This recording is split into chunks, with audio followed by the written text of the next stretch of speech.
ഞങ്ങൾ അമ്മയും മകനുമായിരുന്നുവെന്ന് കവിയൂർ പൊന്നമ്മയുടെ വിയോഗത്തിൽ മോഹൻലാൽ എത്ര കാലം കഴിഞ്ഞാലും അമ്മയ്ക്ക് മകൻ മകൻ തന്നെയാണ് എന്ന സത്യം വിളിച്ചോതുന്നതായിരുന്നു. പല കാലഘട്ടങ്ങളിൽ ഞങ്ങൾ ഒരുമിച്ച ചിത്രങ്ങൾ എന്നും അദ്ദേഹം പറയുന്നു. മോഹൻലാലിൻ്റെ വാക്കുകൾ അമ്മയുടെ വിയോഗത്തിൻ്റെ വേദനയിൽ കുറിക്കുന്നതാണ് ഈ വാക്കുകൾ. പെറ്റമ്മയോളം സ്നേഹം കഥാപാത്രത്തിനും ഞാനെന്ന വ്യക്തിക്കും എക്കാലത്തും പകർന്നു തന്ന എൻ്റെ പ്രിയപ്പെട്ട പൊന്നമ്മ ചേച്ചി. മലയാളത്തിലെ ഞങ്ങളുടെ പ്രിയപ്പെട്ട പ്രേക്ഷകർക്കും ഞങ്ങൾ അമ്മയും മകനുമായിരുന്നു. എത്ര കാലം കഴിഞ്ഞാലും അമ്മയ്ക്ക് മകൻ മകൻ തന്നെയാണ് എന്ന സത്യം വിളിച്ചോതുന്നതായിരുന്നു. പല കാലഘട്ടങ്ങളിൽ ഞങ്ങൾ ഒരുമിച്ച ചിത്രങ്ങൾ. പൊന്നമ്മ ചേച്ചിയോടൊപ്പം മകനായി അഭിനയിക്കേണ്ടി വന്നിട്ടില്ല. എനിക്ക് ഒരിക്കലും ജീവിക്കുക തന്നെയായിരുന്നു കഷ്ടം. കിരീടം, ഭരതം, വിയറ്റ്നാം കോളനി, ദശരഥം, നാട്ടുരാജാവ്, വടക്കുംനാഥൻ, കിഴക്കുണരും പക്ഷി, ഒപ്പം പൊന്നമ്മ ചേച്ചി മാതൃത്വം പകർന്നു എത്രയെത്ര സിനിമകൾ.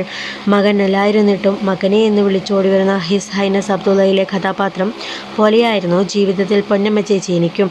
വിതുമ്പുന്ന വാക്കുകൾ കൊണ്ട് ചേച്ചിക്ക് ആദരാഞ്ജലികൾ അർപ്പിക്കാനാവുന്നില്ല. ഓർമ്മകളിൽ എന്നും ആ മാതൃസ്നേഹം നിറഞ്ഞു തുളുമ്പും. മോഹൻലാലിൻ്റെ അമ്മയായി കവിയൂർ പൊന്നമ്മയെ കാണാനായിരുന്നു മലയാളി സിനിമാ പ്രേക്ഷകർക്കേറെ ഇഷ്ടം. ശരിക്കും അമ്മയും മകനുമാണ് അവരെന്നായിരുന്നു പലരും കരുതിയത്. തന്നെ കാണുമ്പോഴെല്ലാം ചിലർ മകൻ എവിടെയെന്ന് ചോദിക്കാറുണ്ടെന്നും മോഹൻലാലിനെ കുറിച്ചാണ് അതെന്നും അവർ പറഞ്ഞിരുന്നു.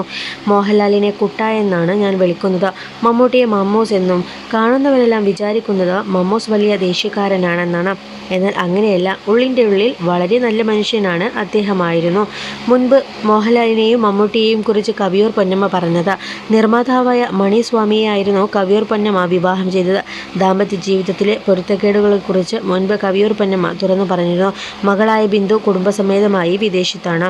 14-ാമത്തെ വയസ്സിൽ അന്നത്തെ പ്രമുഖ നാടക കമ്പനിയായ പ്രതിഭ ആർട്സിൻ്റെ നാടകങ്ങളിൽ ഗായികയാണ് കലാരംഗത്ത് വരുന്നത്.